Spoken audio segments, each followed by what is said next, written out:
திராவிட முன்னேற்ற கழகம் ஆட்சிக்கு வந்தா அரசு காலி பணியிடங்கள் முழுவதும் நிரப்பப்படும் சொன்னாங்க.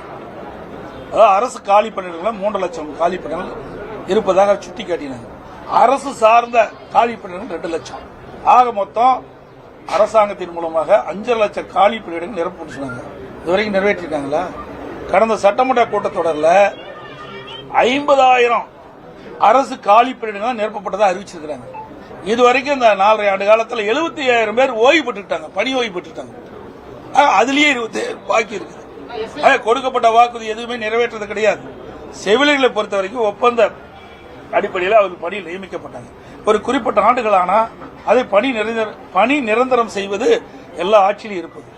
ஆனால் இந்த அரசு வேண்டுமென்றே திட்டமிட்டு ஏற்கனவே கொடுக்கப்பட்ட வாக்குறுதி நிறைவேற்றாம அதை வாக்குகளுக்காக அறிவிப்பை கொடுத்து வாக்குகளை பெற்றாங்க. ஆட்சிக்கு வந்தாங்க.